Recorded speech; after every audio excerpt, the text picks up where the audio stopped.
Hey everybody, welcome to Obscurities and Miniatures, and it is time once more for our weekly painting progress. And it unfortunately is a bit of a bittersweet weekly painting progress for me, because at the moment you're watching this, that means I'm back at work.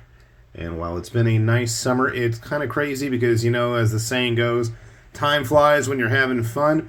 Well, with me back at work, which means I'm back at school, which means my kids are as well. And what's crazy is I want to say both of my kids were in elementary school when I started this. And now neither are. They're both in high school. In fact, one's graduating. That's crazy. That's just absolutely crazy. And you know what else is crazy? I actually got stuff painted from the rest of my family. Hooray for that! So, despite the gnawing feeling of having to go back to work, but kind of looking forward to it, I do enjoy my job. Quite a lot, in fact. I may gripe about it at times, but it is something that I really do truly enjoy. We're going to start off with this lovely fellow who looks like a mutated version of Gary Oldman's haircut in The Fifth Element. I don't think that was the intention, but this is a nice, bizarre mutant, as always, from those lovely folks at Bestiarum Miniatures. I want to say it was a couple months ago that they put out their kind of lab-grown vampire things. That's what this guy was. He was supposed to be an escaped experiment, and he's just not feeling himself right now, I guess. So kudos to Sparkle Trout for actually getting some stuff done. And what was really fun was when he gave me this pile of things today, we both we had to rethink, or at least I did, what was it? Because I could not remember some of these. These, I don't think anybody's going to have a hard time forgetting. The finger legions. They're finger looking good from Dragon Trapper's Lodge. They continue on a monthly basis to astound me with their bonkers yet so thorough releases of, warbands, armies, skirmish forces, whatever you want to use them for. But they just keep going. Like, this month is all giant dinosaur things. And I mean, they're big. I have one printing right now, which I'll probably show off later this week. Massive. They're all massive. So if you like big dinosaur stuff, I absolutely, wholeheartedly recommend go check out the Dragon Trapper's Lodge stuff this month. And, they always have, their discounts. Anyways, if you do all the Patreon stuff, so if you want a bunch of random hand things with well-chiseled buttocks, then by all means. And I know this is just part of the batch. I've got some laying around. We both have some. Maybe we're just going to have a bunch of jazz hands dancing around. Maybe we'll just both have warbands of these things, snapping and pointing and smacking each other. Wouldn't that be fun?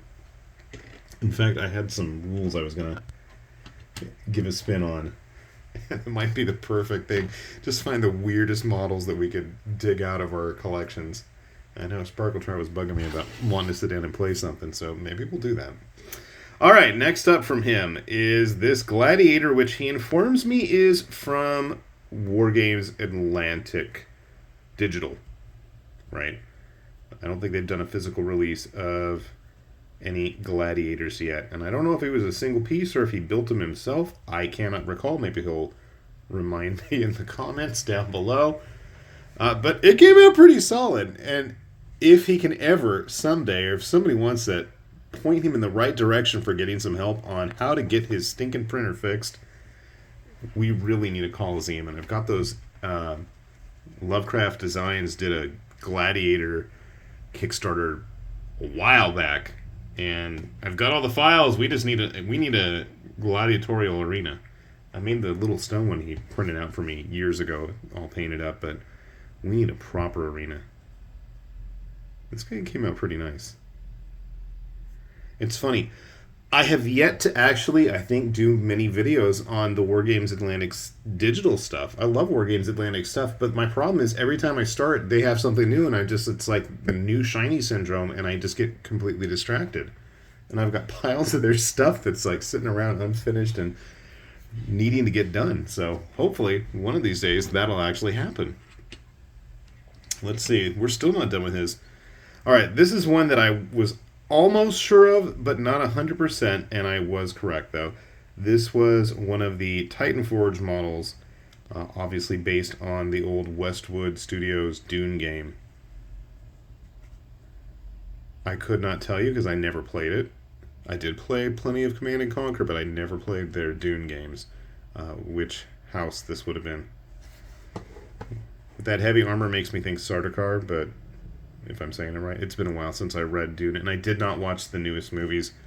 It's just because I don't really have a chance to watch movies much anyways, so that's on me. But yeah, totally Dune. And finally, this nice, responsible fellow who obviously is going to uphold the peace, right? Mechanical Peacekeeper. I don't remember if this is the original one or the more streamlined armored one, because at this point, this is from Popsicles. Popsicle's done a few RoboCop derivative models that, you know, that's one of those things I love about his stuff is they start with one concept and just keep going down that rabbit hole and see where it takes them, which is absolutely, that's why we've got like fatty versions of Pennywise like from the old Judge Dredd comics. Just stuff, crazy stuff, or Yakuza predators and, you know, Sith xenomorphs, just crazy stuff. But yeah, this is totally a RoboCop 2 sculpt, and it's a big guy. Kane. It was Kane, wasn't it? I haven't seen RoboCop 2 in a long time, but you can see here he's pretty big. You want to have a bunch of Kanes running around as dreadnoughts, knock yourselves out, but stuff like this is perfect, I think, for like 5 parsecs, you know, Space Weirdos, Planet 28, whatever your skirmish game of choice is. I think this would be a fun one to have. And just before anybody accuses me of having too many printed models, because I think just about everything we've seen there was so far, we do actually have quite a few physical released models. But we'll get to those. Let's get a few more printed ones out of the way. I did one of my Dragon Trapper's Lodge figures, and unfortunately I still have no... I did get some dull coat, but this is the end of my semi-gloss. And this was from their Primate release, so this was like one of their basic chimpanzee models.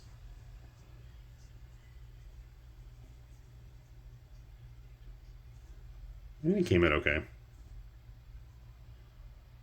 Sometimes okay is adequate, and that's what you need.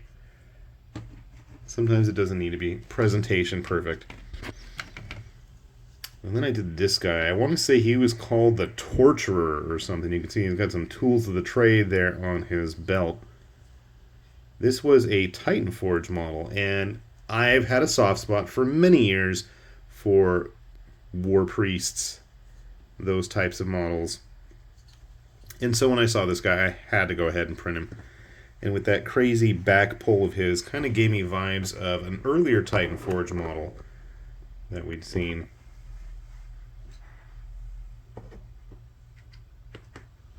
They have that whole kind of sunbeam thing going around on their backs there. I thought it was kind of a similar design.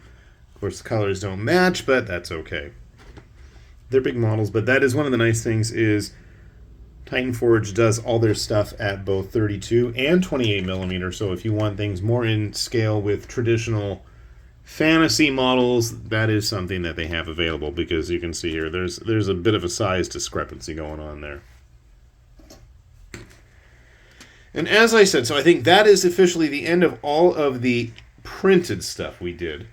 But what's nice is I have been talking all this Kingdom Death stuff lately, and then my dad was like, well, hey, do you have any more of those 54 millimeter ones? And I was like, yeah, sure, I need to put one together, but I was almost done, and there's always something laying around. So he went, and within the span of about a day, painted the Lunar Twilight Night. Have I painted mine yet? No, I have not. I like that he went with like a carp theme or a koi theme with those little faces on the base. I'm not sure if that's what they're supposed to be, but you know what? I think it's a cool interpretation. I mean, it's got the whole kind of New Year thing going on. It's got the red dress. I don't think, do they do dango in China? I mean, when I think Lunar Twilight, you know, I'm thinking Chinese New Year, because I think that's when she was actually released. But, yeah, I think it works. And it's cool that my dad still paints these things. So, yeah, I'm going to have to get another one for him now. I think I've got... Oh, this girl. Because I just found her... I need to find her base. And I've got the Oni-looking one, who I don't think has any clothes on, with the rabbit ears, whose name I don't even know. So it's cool that he just keeps turning these out. So I'm amassing quite a collection of painted 54mm Kingdom Death Girls, which is kind of neat, because I don't have the patience to paint them. But speaking of Kingdom Death, we do have some more of those models. So I went ahead, and I want to say, was this the Faceless Survivor? I feel like that's what her name is. I think she came out okay. I used a really simple paint scheme, if you can't tell, but it works. It gets the job done. You know, like I said, there's those people that will slave away on one model for weeks on end, but I'm not one of them. I'd rather try to get this stuff on the table, and to me it's just kind of cool having everything painted anyways. And I don't go in for all the highlights and washes and layers of detail, because to me, you know, they're game pieces, and I want them to look like that. I appreciate the toy aspect of them. They are meant for play, and I like to represent that with how I paint them. So, to go along with her, somebody just as scandalous and scantily clad, I tried painting up one of the naked Celtic warriors from Victrix. And I need to clean him up because that Agrax looks really sloppy on his arms there. Didn't look as bad. And the carpet does match the drapes, for those of you curious. I made sure to highlight both top and bottom to make sure that, you know, everything matched. I'm sure he appreciated that. And to harass him in his lack of clothing, we have a random goth slinger from Wargames Atlantic, and a shieldless Byzantine. I'm gonna say, I was thinking about this. Is it a Byzantine or is that one of the Spanish guys? It's definitely a Fireforge model. I'm pretty sure it's a Byzantine, and I don't know why that face makes me think of Leonidas from 300. I don't know why. I gotta get him a shield, though. Very simple paint job. Whether the Byzantines wore those types of colors, I don't even know, but we'll find out, because you know what? Slap a shield on him, he'll make a nice generic late Dark Ages medieval infantry type guy as it is. Okay. And finally, to the surprise of nobody, I told you guys I really like these models, and when I say I like them, you best believe it. I'm a man of my word. I already went ahead and painted up some of the Death King armor from the Gambler's chest. Now, I went super duper simple on it, and I don't think I did the best job on this guy, especially in his face. But granted, at least if it's at a distance, I don't think it's going to make a huge impact. I mean, it looks fine for the tabletop. We got his friend with the polearm. I do not remember the name of each of the weapons, unfortunately. I did actually paint the pants and straps behind their legs, but it's really hard to see. And my personal favorite of the bunch, Kingslayer. That sword I know is called the Kingslayer. Grand Kingslayer, I think. I really like this model. I feel like the semi-gloss actually is doing him some favors there. It's hard to see. I did paint his eyes. I think with the beady red ones, but this is such a ridiculous model. I don't know about you guys, but I am just overwhelmed with the contents of that box, to the point that, I mean, I actually am gearing up to get Kingdom Death back on the table. Maybe I'll drag my dad into it when I have some free time. He can enjoy the tyranny of small decisions along with me. But I gotta say, a nice haul of stuff finished.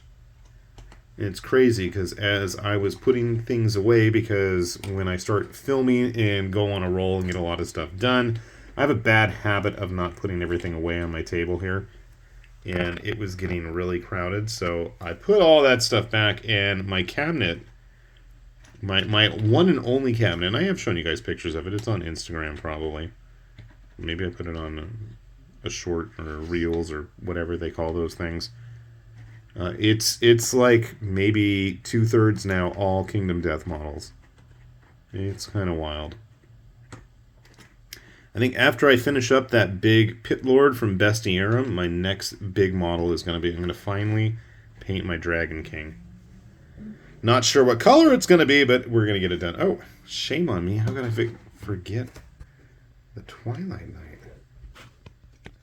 So yeah, nice big haul. And as always, I try to post all this stuff on Instagram with our weekly painting progress hashtag. And if you guys out there are doing your job and getting stuff painted, by all means, please do the same.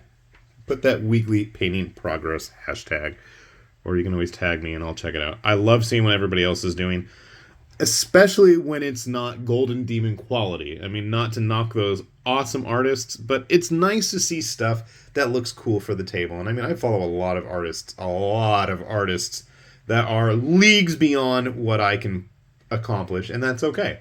You know, I'm cool with that. I'm cool with what I do, and it's cool seeing people putting stuff out there as well. I have no qualms with showing off my mostly adequate work. I mean, you know, it's kind of half the fun. It is a very social part of our hobby in, you know, experiencing, sharing, and, you know, commenting and critiquing. So if you guys want to, I'm all game for it. As always, if you want to get a hold of me, you can always find me on social or in the comment section here.